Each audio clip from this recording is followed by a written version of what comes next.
Hi everyone, hope you're well. Welcome to another episode of This Old Deck.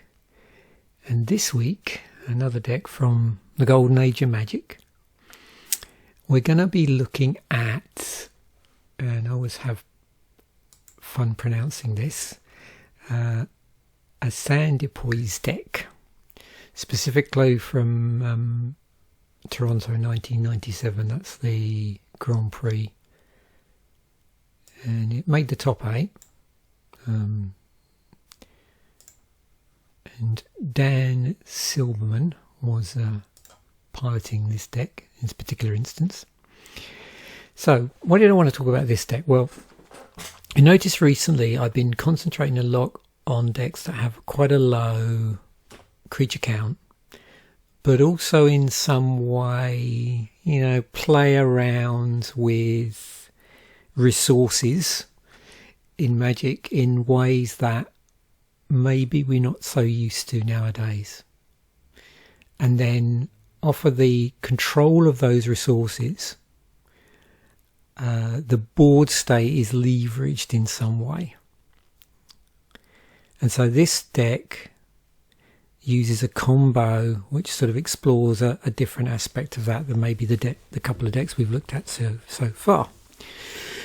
Now, I already decided fairly on when I was putting this episode together that I wanted to do this particular deck because I was reading through my deck deconstruction companion, which I talk a little bit about in the earlier episodes. And on page 44, if anybody has this book, it's got something called a post-Exodus Sandsipoise deck. So there's a page on Sandsipoise which grows out of the chapter, which is chapter 4 on stasis decks. And the version in there is the last update to the deck before the Mirage cycle phased out of standard tournaments. And in this deck it was designed by Jason Harris. I don't know how much tournament play it got, and we'll be looking at the deck at the end. But then I thought about it more and I thought, why don't I look at an early version of the deck from 97 when the deck suddenly sort of came in and people were made aware of the deck around that time. And it's one of those interesting phenomenons where because the deck was so different, I think, from other decks that were being played in that tournament, and remember this is a block constructed tournament as well,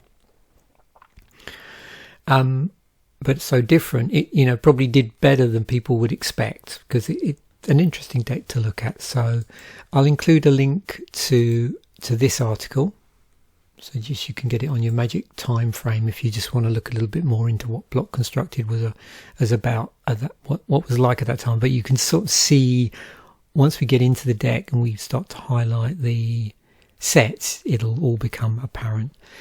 I'll include a link to this on MTG Goldfish. So this is where someone's actually submitted the deck. And then there's a really good primer for the deck with lots of really useful links. Now, bear in mind, at the time this video goes out, we're in the middle of the whole Internet Archive being temporarily offline as a result of a hack / breach. So I don't know when that's going to go back online.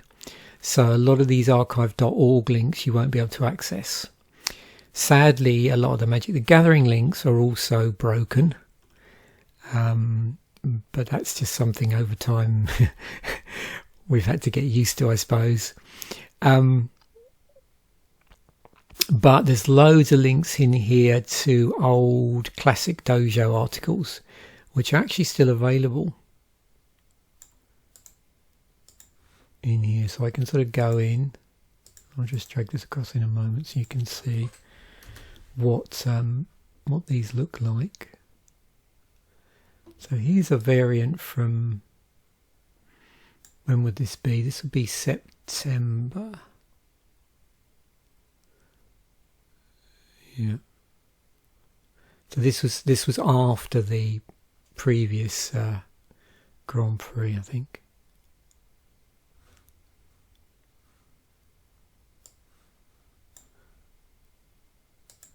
Okay. I'm just going to drag these out of the way because there's quite a bit of advertising in them. That does mess things up sometimes. So here we go. Toronto 1997 Mirage Block. What do we want to say about this one? Or what can we say about this one? Well, let's go and look at the deck. So, once we go through the deck, I'll go through the individual cards in a bit more detail, and we can get into that sort of going through scryfall tags and just seeing cards that might be similar to this stuff. In actual fact, what I wanted to do, let me bring this back over again, because there was an interesting section down the bottom, which is why I included this. Here we go. Yeah.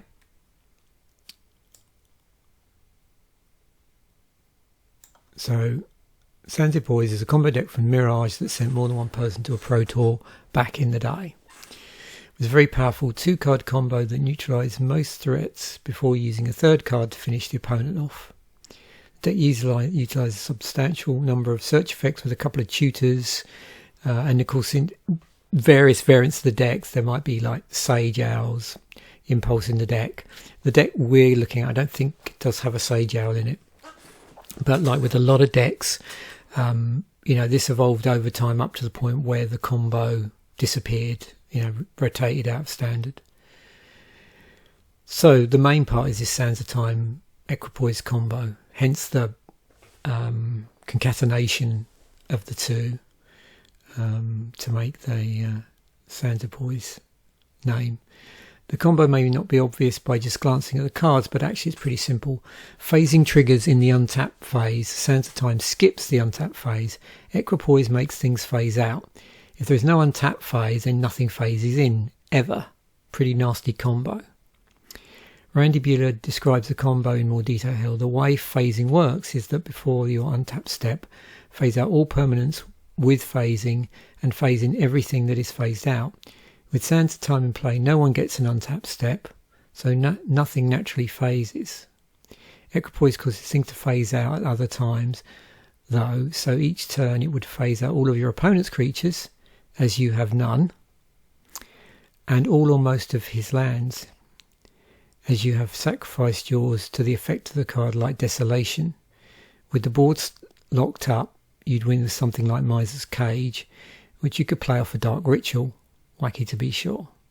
So obviously another one of these decks where the board state, there's certain board states you have to sort of get into, I suppose, where so you don't end up causing problems for yourself. So in the artifact slot we've got Miser's Cage, so one of those, 3 to cast. At the end of target opponent's upkeep, if that player has 5 or more cards in hand, Miser's Cage deals 2 damage to him or her. So the point with these sort of decks is you need something in the deck once you've got the lock in place that is just going to consistently in some way do damage to your opponent and then tick down their life total or some other card. So I found with this particular deck, you've got the 2-card combo to do the lock. You've got cards which assist in getting to or maybe maintaining or protecting that board state, quite possibly. And then you've got cards that are actually you're gonna win rather than just, having the lock on and then hoping your opponent, decks themselves through card draw. So you need other things in play so you're not just putting it against the natural passage of time in a Magic the Gathering game. So you'll see certain cards that may assist in whittling down your opponent's life total. So we have 4 Sands of Time, 4 to cast. So it's the first part of the combo, or part of the combo. Each player skips his or her untapped phase. At the beginning of each player's turn, untap the tapped artifact creature and land he or she controls, and tap each untapped artifact creature and land he or she controls. We've got 2 Wand of Denials, so 2 to cast. Tap, look at the top card of target player's library. If that card is a non-land card, you may pay 2 life to put it into that player's graveyard. So you're going to see in here there's various cards that in some way help sculpt things a little bit, or majorly. So it's pulling in from those. So we've got in here, you can see this would be Mirage Block, wouldn't it? Yeah, Mirage Block. So Mirage and Visions. So really early on. Then we've got Steel Golem from Weatherlight. So 2 of those, 3 to cast. It's a 3/4, and it says you cannot play, summon, or artifact creature spells. So basically, you can't play creature spells. Now that's not really a downside. We have 2 of these, and we're not playing other creatures anyway. So my guess is here you're going for, an over curve or slightly above curve creature. So 3 drop, but it's a 3/4. Then enchantment wise, we have 2 desolations, so 1 and 2 black. At the end of each turn, each player who tapped a land for mana during that turn sacrifices a land. If a plains is sacrificed in this way, desolation deals 2 damage to that plains controller. Then we have the second part of this combo, which is 4 equipoises. 2 and a white. During your upkeep, for each land target player controls in excess of the number of lands you control, target land he or she controls phases out. Repeat this process for artifacts and then for creatures. So you're getting the idea here is you want to get in a position where your land count is down against your opponent. So instant wise, and this is where we've got various utility in here to help in various ways with the way the deck plays. So we've got 4 abeyances, so 1 and a white until end of turn. Target player cannot play instants, interrupt, sorceries or abilities requiring an activation cost. Draw a card. It's got a cantrip on it as well. 4 dark rituals, single black, 3 black to your mana pool. So as long as you've got some source of black mana in play, this will give you 3 mana back for 1 mana in. 4 enlightened tutors, single white. Search your library for an artifact or enchantment card and reveal that card to all players. Shuffle your library and put the revealed card back on top of it. 2 impulses, 1 and a blue. Look at the top 4 cards of your library. Put 1 of them into your hand and the rest in the bottom of your library. On the bottom of your library, shuffle your library afterwards. So you can see there's a number of cards here that are going to help you find the combo pieces and find utility that helps with the function of the deck. So we also have 4 vampiric tutors, single black, instant pay 2 life. Search your library for any 1 card, shuffle your library, then put that card on top of your library. And you'll notice there's certain legality things that have changed over time with these cards, but at the time of Mirage we could play 4 copies of vampiric tutor for Mirage Block constructed. I'm not sure what time vampiric tutor became banned in certain formats, but no doubt we'll see which of these cards are now subsequently banned.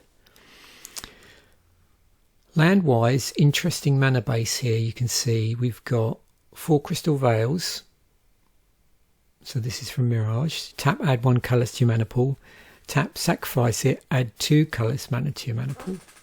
So you're actually taking out your crystal vein here, so reducing again the number of land, but you're going to get 2 colourless mana to your mana pool. So there's obviously something here, i.e. the artifacts, which can then be cast with that mana, and you've got rid of a land, which is helps with part of the combo. 4 gemstone mines. When that comes into play, you put 3 mining counters on it. Remove a mining counter from gemstone mine. Add 1 mana of any colour to your mana pool. If there are no mining counters on gemstone mine, bury it. So you can see already we've got 2 cards that one way or another can blow themselves up. 2 lands. We've got 3 Lotus Veils. When Lotus Veil comes into play, sacrifice 2 untapped lands or bury Lotus Veil. So you can actually just use this to blow up lands if you want to. Blow up your own lands. Tap, add 3 mana of any 1 colour to your mana pool. We've got 5 plains in here, generating a white mana, and we've got 8 swamps generating our black mana. And then we've got 2 Undiscovered Paradise. So add 1 mana of any colour to your mana pool. At the beginning of your next untap phase, return Undiscovered Paradise to your owner's hand. So we have all sorts of interesting cards that have the potential to get themselves or other land out of play.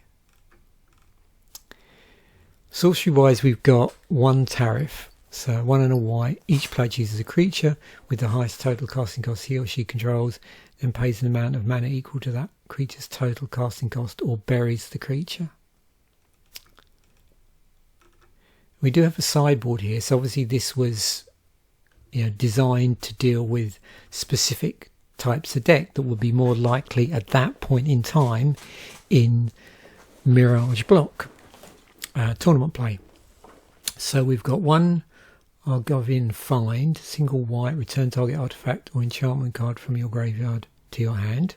2 City of Solitudes, 2 and a green.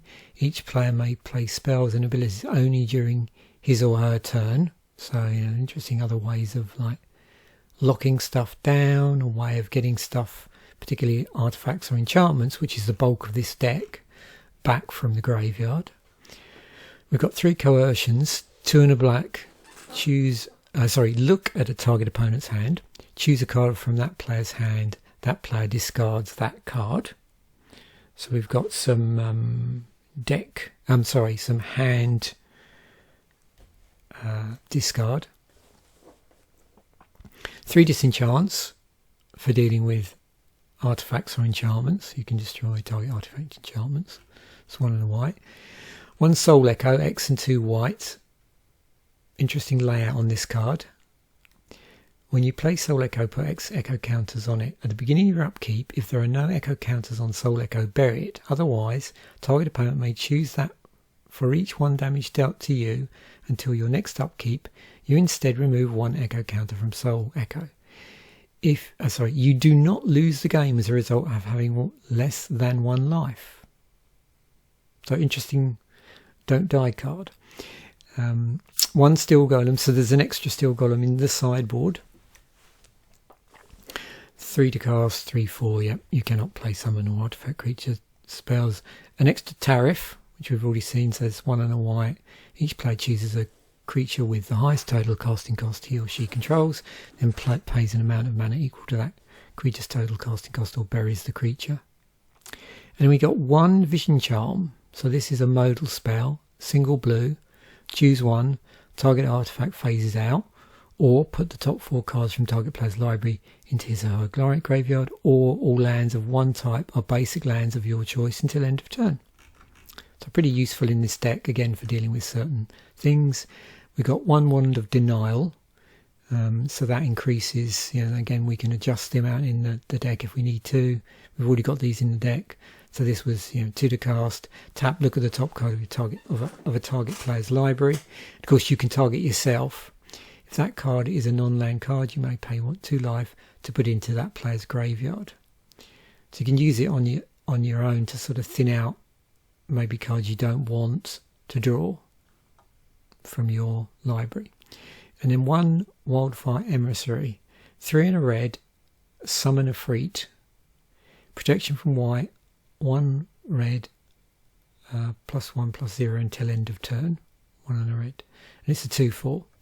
So that's the only other creature apart from the Steel Golem that's in here. And that's in the sideboard. Okay, so let's go through some of these in a bit more detail. So Sands of Time, only ever printed in Visions.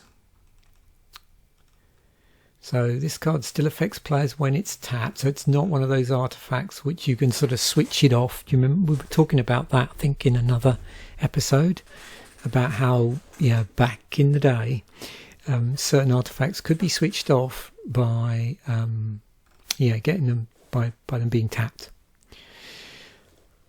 Skipping the untap step means that the phased out cards won't phase in and permanents with phasing won't phase out. So this is the key thing to this. It's understanding how this card and when it affects phasing. So really critical to the combo in here. You can tap lands for mana before Sand of Time toggles your permanents. The mana you gain is available during your upkeep step, but it will disappear before your draw step if you don't spend it. You cannot save it to be spent on the card you will draw this turn. So what have we got? Skip the untap step. How common is that in Magic? Well, there's 11 cards that do that.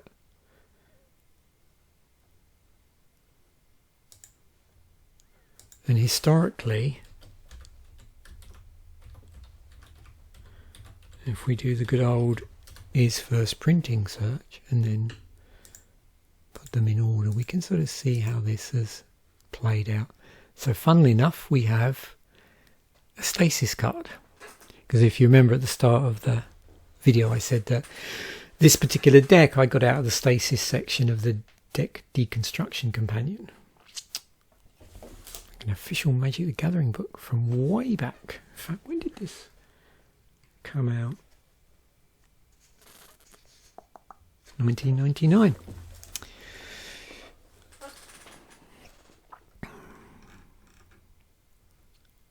Oh, it's on a scheme.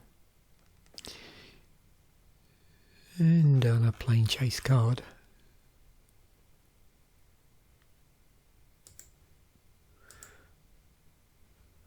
Yeah, it's attacker, artifact, land, creature. You can see there's a number of things that it affects.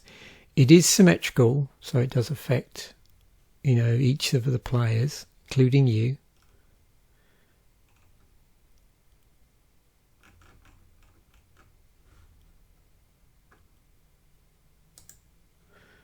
Okay, Equipoise. Again, only in visions. So yeah, once that rotated out, that was gone. This deck in this form with this combo was no more. In the particular formats of either standard or, well, yeah, obviously block constructed. In multiplayer games, you can choose a different target player each turn. You can even choose yourself if you wanted to. You perform the selection and phasing out on lands first, then on artifacts, then on creatures. This means that if you choose an artifact creature during the second pass, your opponent will control one fewer creature when it comes time to perform the third pass.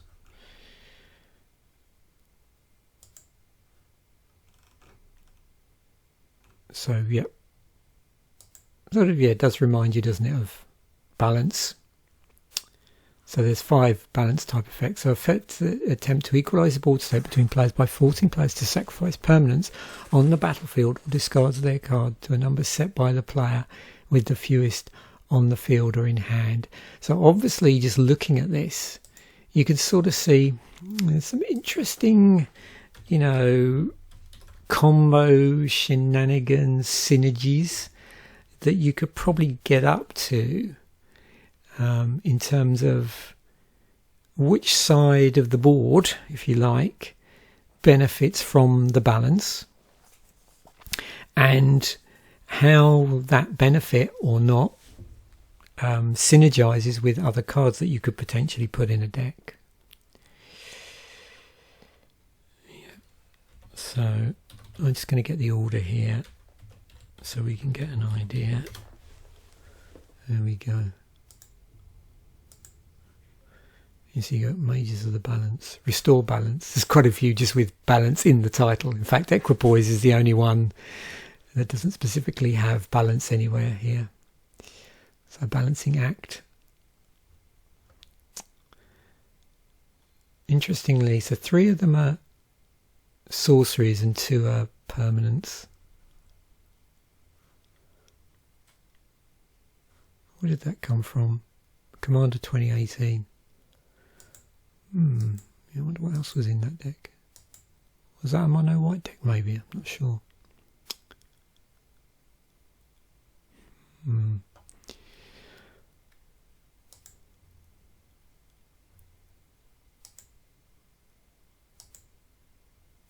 Now the other thing I did want to look at, let me just go back here, yeah, which I forgot, is let's look at Cube Cobra here. I'm just curious as to what it says from a Cube Cobra perspective. It synergizes with, so you could probably get some ideas here for other decks based around Sands of Time.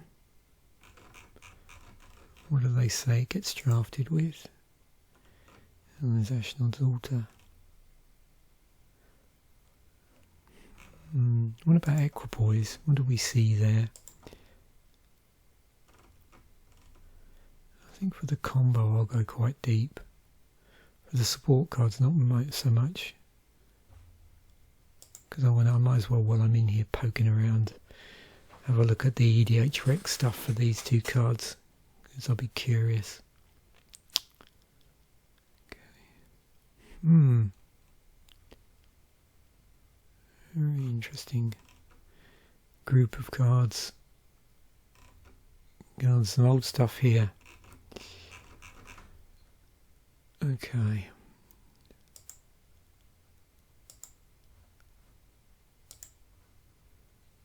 Let's just look. 877 decks. What sort of commanders have we got? Okay. What do you reckon? Does this look like a sort of chaos thing going on here?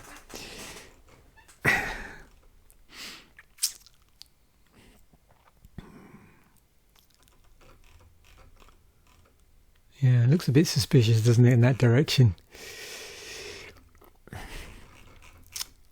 Okay. And of course, it's the advantage with something like Sands of Time is it's a colourless card, so yeah, can end up in any colour identity commander deck. Equipoise. Oh, Urza deck, right. 696 decks, okay. Yeah, what do we got here? Is this a little bit more stasis control types? Yeah. So we've got Ghostly Prisoner, yeah. Okay. There's Enchantress down here as well. Oh yeah, enchantments. Yeah, okay. They're enchantments. Right. So this is reprinted in 10th edition, which is where I sort of know it from. Yeah, same artwork. I think it works in both frames. Just the look of it, actually. Looks like the proportions may have slightly changed there. Don't know if you can see that. Still good to tell, isn't it? Without them directly one above the other.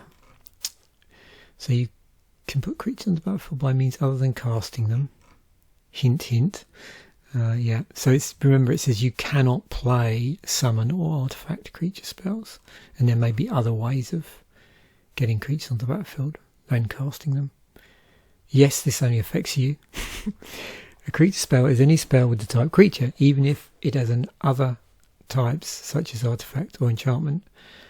Other cards of type summon also creature spells. Yeah, you can see this has just been the errata text is simplified. I'm going to be jumping around here a lot, aren't I? I'm just, yeah.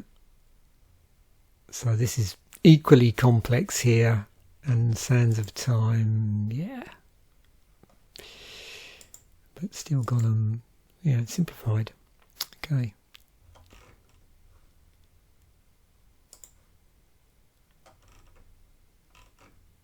Some nice artifacts and stuff. Synergistic cards. Oh, look at all this stuff, eh? Doesn't it bring a smile to your face? So, Miser's Cage. Well, you've got to have some way of actually doing damage in the deck. You just can't hope that, you know, the game goes on for so long that your opponent just concedes or dies of boredom. Yeah, at the beginning of each opponent's upkeep, if that player has 5 more cards in hand, Miser's Cage deals 2 damage to that player. Only ever printed in Mirage. You probably see several cards in here, actually, we're going to look at, which have only ever been printed in Mirage. It affects all opponents there, just as a reminder. Burn player. So yeah, you've got things like Black Vise from, you know, early in Magic's history, which look at the number of cards in hand. So there's quite a number of cards that, you know, look at, okay, how many cards does the opponent have? okay, I'm going to do X based on that. So it's worse than Fevered Visions. So that's a blue-red spell. 1 blue-red. It's 4 or more cards for that one. You've got Porpoise Cage. So same set. At the end of target opponent's upkeep, if that player has 2 or fewer cards in hand, so this one's 5 or more, this is 2 or fewer. Porpoise Cage deals 2 damage to him or her. So it's almost, you could think here, I wonder if there's like a mirror, complete opposite, of this deck. Yeah, like the flip. What would there be cards that, work in a certain way?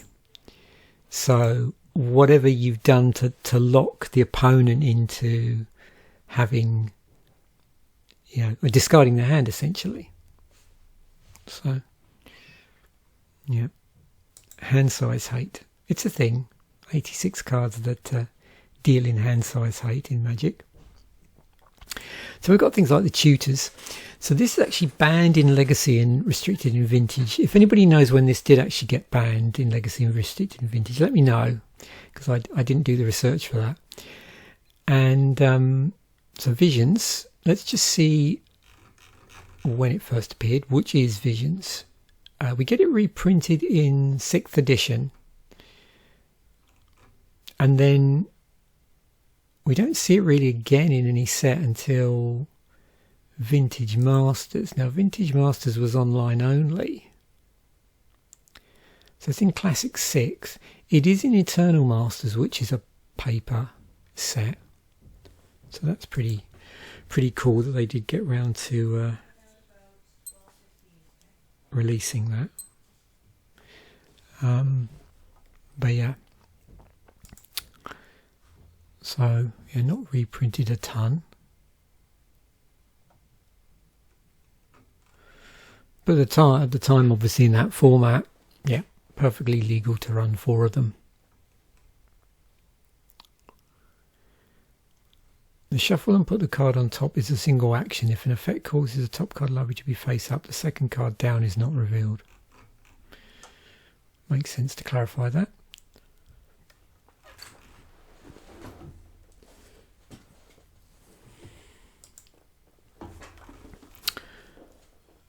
Yep, so the cycle of 1 CMC tutors, which we have seen before in other episodes. You can see these were reprinted in Dominaria Remastered. That's cool.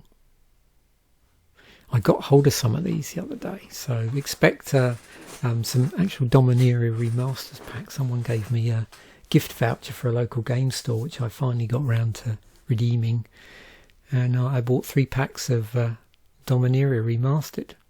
So at some time after this video's out, we'll do a 15 card episode where the 15 cards will be actually, just for once, from a proper booster pack, not either just out of my collection or a repacks.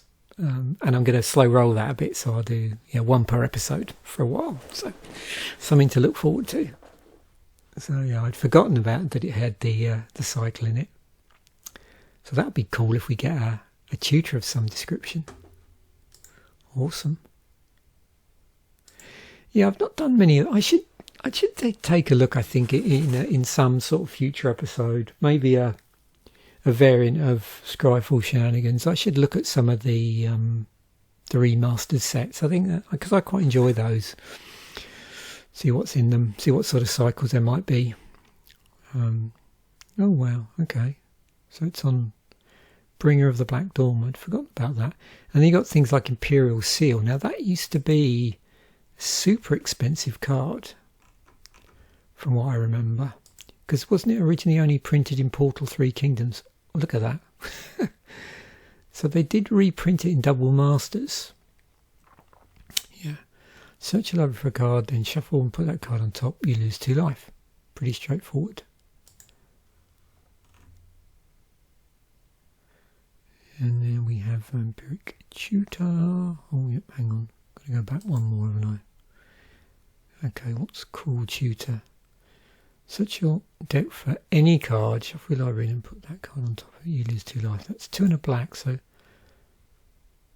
that was from Portal, $28. Does turn up now and again if you're lucky enough to get something from the list to turn up in with one of your booster packs. Cool artwork though. Yeah, oh, there's also, there we go, Eternal, okay, so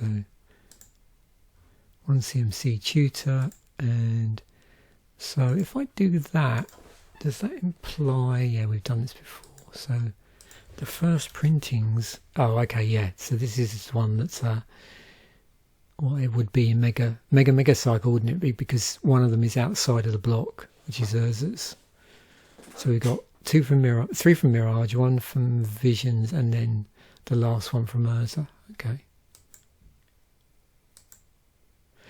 It's interesting for that Tempest Remastered. I wonder why they're never tempted for...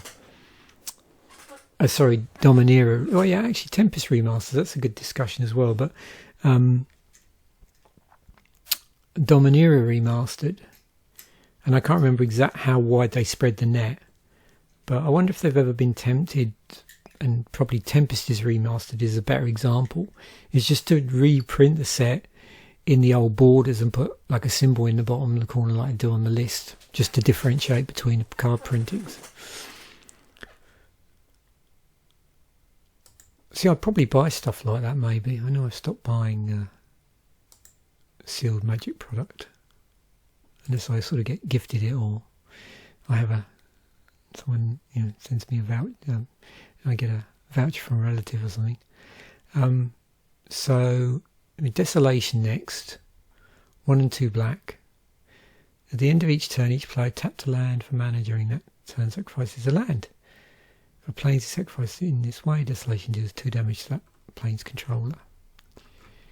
It works even if it was not on the battlefield when the land was tapped for mana. Each Desolation only causes up to 1 land per turn to be sacrificed. If you have more than 1, each will do this. So we've got Hate for tapping, of which there are 135, including that also includes things like Assassinate, which will destroy a target tap creature. So yeah, this cycle of visions, colour hate, which had Desolation, Dream Tides, Elephant Grass, Heat Wave, and Honourable Passage. It looks like Honourable Passage was reprinted as a time-shifted card. And I don't know if that's the only time that's been the case. But well, if you exclude the World Championship deck inclusions. But yeah.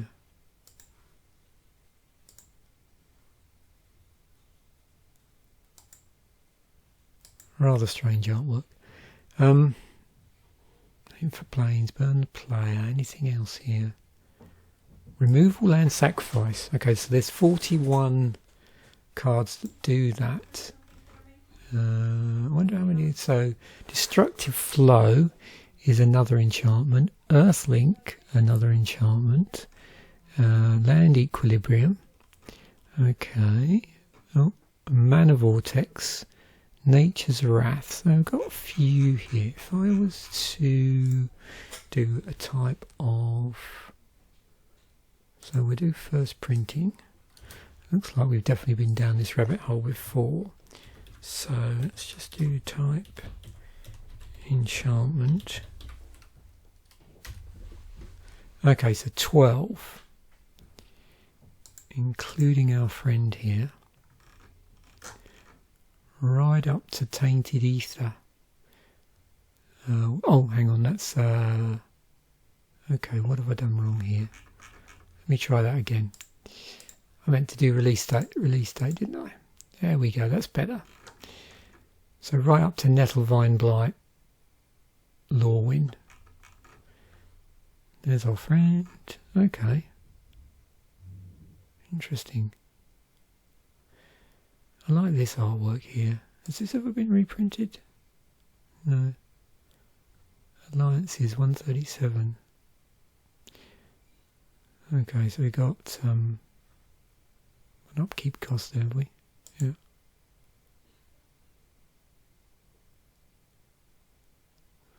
What's this one? Ooh. Interesting.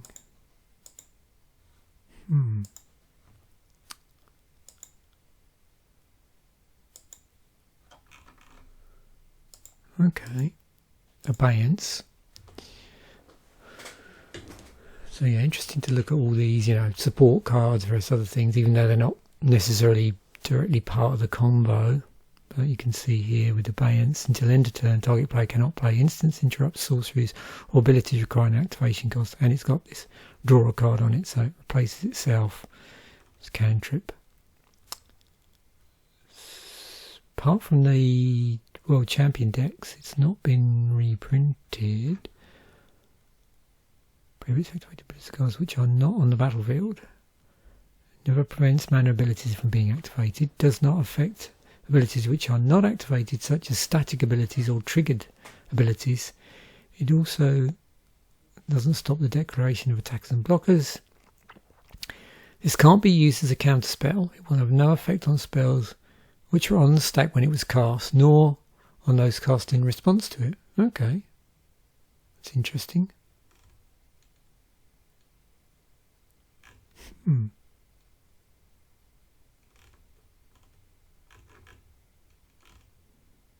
Oh, okay, so yeah, if it's already on the stack, yeah, I see what you're saying, yeah, okay.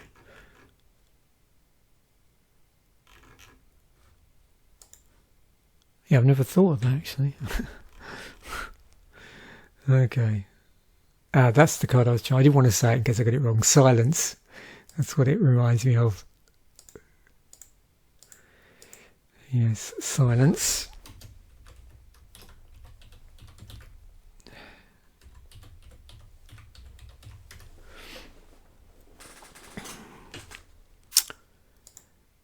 Which interestingly is M10. For some bizarre reason, I thought silence had been printed a lot earlier. I don't know why.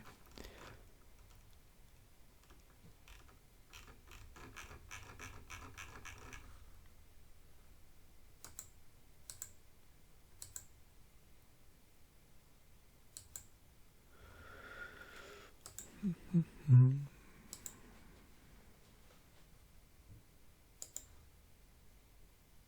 83 cards that prevent activation. And you got things like Arrest as well, which is an enchantment aura. Lock down a creature. And there are numerous cards which are, yep, cards which you draw a card as a resolve or into the battlefield. There's quite a number of those. Do you get many decks with Abeyance in them on EDH, Rick?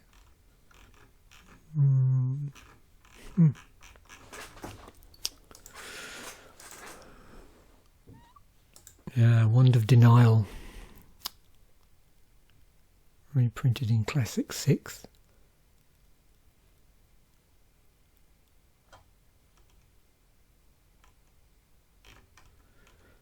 Right. What do we learn about this? So, mill anything. 172 cards. So, what was the first card which you could say would mill anything in its first printing?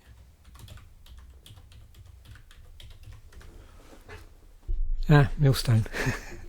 Surprise, surprise. So yeah, on the timeline here we are Ultra Dementia. There's Grindstone.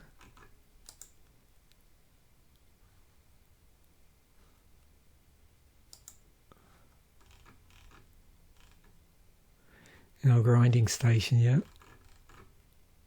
What's that more recent one? I keep thinking of it. That one that used to mill. Of course, we've got Party Jace from Lorwyn. Tome Scour. There's something else I keep thinking. Was it Hedron Crab? Yeah. There was a blue-black mill card I really used to like, and I just cannot remember what it is. Yeah, it's gone. I don't think it was later than... It could have been later than that, actually. Oh, the dreaded town scar. That there's not many cards that really give me the creeps, but yeah, the tone scale one, which I'm not going to go back to. Maybe that's the card. I know that's mono blue. Is it Paranoid Delusions? Yeah, I do remember the sort of around this time, Gatecrest, there being some like interesting sort of blue-black mill stuff. And maybe that's what I'm thinking of more. Yeah, perhaps. That's what's in my mind.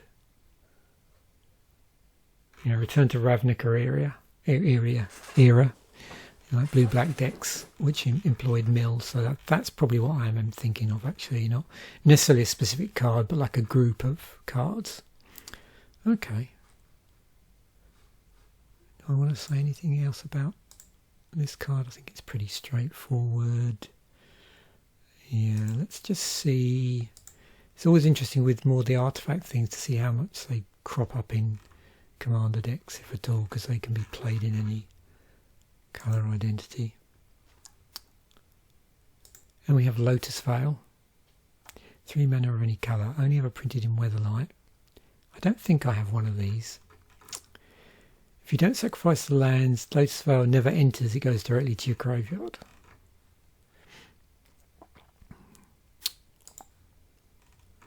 What have we got? Okay, similar to Black Lotus. Well, it generates 3 mana of any colour if you tap it. But you do have to blow up 2 lands. And remember, it's 2 untapped lands as well. Sack Outlet Land. Oh, okay, do we have lands that are sack outlets for other lands? Probably. Is that something I've looked at before? There's artifacts.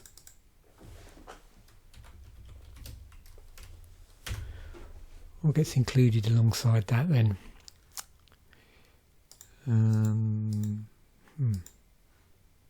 Oops. Okay. Here we go. Oh, there's Lake of the Dead. See, this is interesting. Let's sacrifice the swamp to add 4 black to your mana pool. So it's repeatable. You can blow up swamps.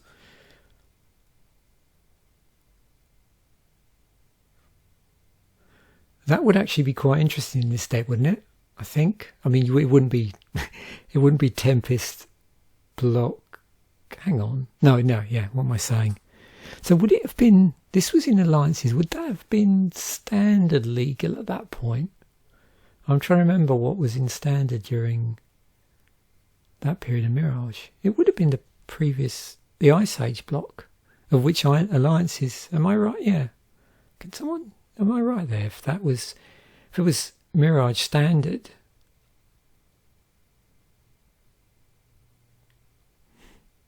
and you wanted to sort of cut down on your lands, would this be a really good addition?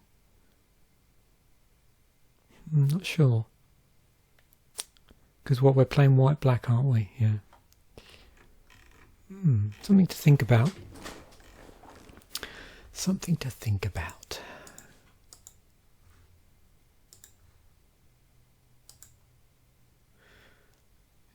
Lotus Field. Sacrifice cost land, so 9 of those. That's a bit easier to see, maybe. Oh, there's a newer version of Lake of the Dead.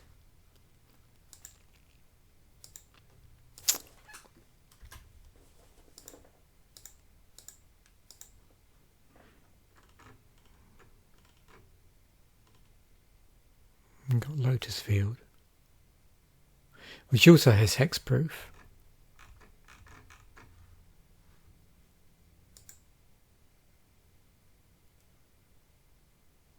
So that's gone through sort of relevant cards I wanted to look at. So I have a question for my viewers out there, because I know there's a few of you I think that play like Eternal formats. Simple question: is Sandsipoise still a thing? Is there like a modern modern, not as in the format, but is there a current variant in an Eternal format which leverages the combo? I mean, I don't know if the deck really stands the test of time, and I think the reason why the deck worked is because in terms of what it did and the sort of lock that it did, and the meta of the tournament scene at that time, it just worked if someone came up with this deck. And it works for like a few tournaments and still until people sort of cotton on to what's going on. Yeah, that's my impression, but I could be wrong.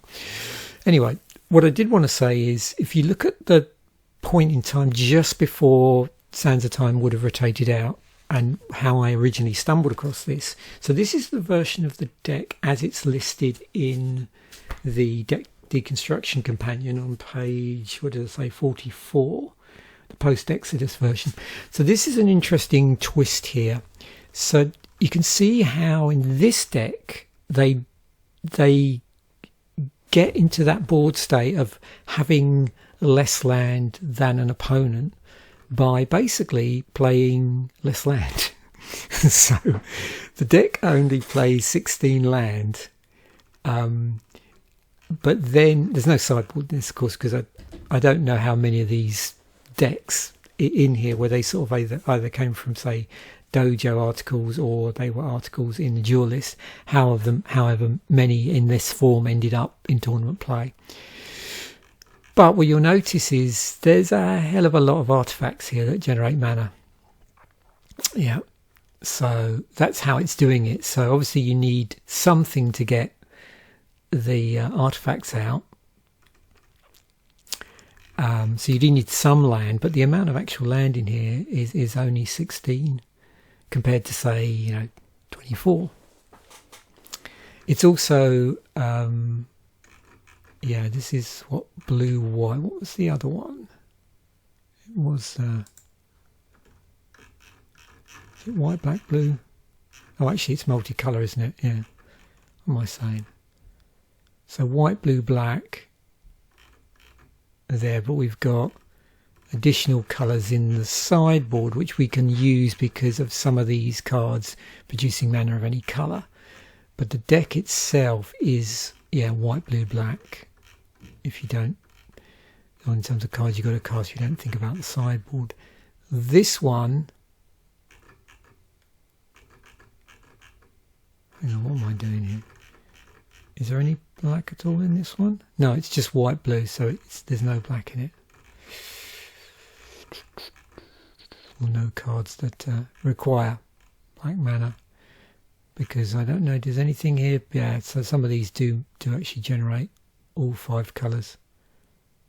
That's interesting. That does 3 colourless mana. We've got 4 Mox Diamonds in here. So yeah, a lot of mana rocks, relatively speaking. Well, compared to the other deck. There's our Sands of Time. We have a mana vault here. Our way of depleting our opponent's life is through Tanawi, which itself actually has phasing. And at the beginning of the upkeep, all your lands you control phase out. So it's sort of different approach, but you can see same combo. We've got an Aura of Silence here. And then our tutoring package. So we've got Enlightened Tutor. We have Mystical Tutor here. There's no, was it Vampiric Tutor? Yeah. No Dark Ritual. Yeah. So yeah, interesting variant. And then we got Armageddon, Cataclysm, and Mana Severance. So yeah, this actually is thinning your deck out by taking out land cards, so you're not drawing land. Yeah. So yeah, interesting approach. Hopefully you enjoyed that. That was interesting to see those. I'm going to try and track down obviously another deck from the golden era of Magic. And yeah, let me know in the comment section if there's any other, older eras you would like me to focus on. Maybe there's a particular block, or I'd be particularly interested in anybody out there remembers a certain period of standard that might be interesting, which is like older decks, or broad eras as well. But basically I'm going to stay away obviously from anything that's fairly recent. Otherwise I can't really call it this old deck anymore, can I? So thanks once again for watching. Bye for now, and I will catch you in a future episode.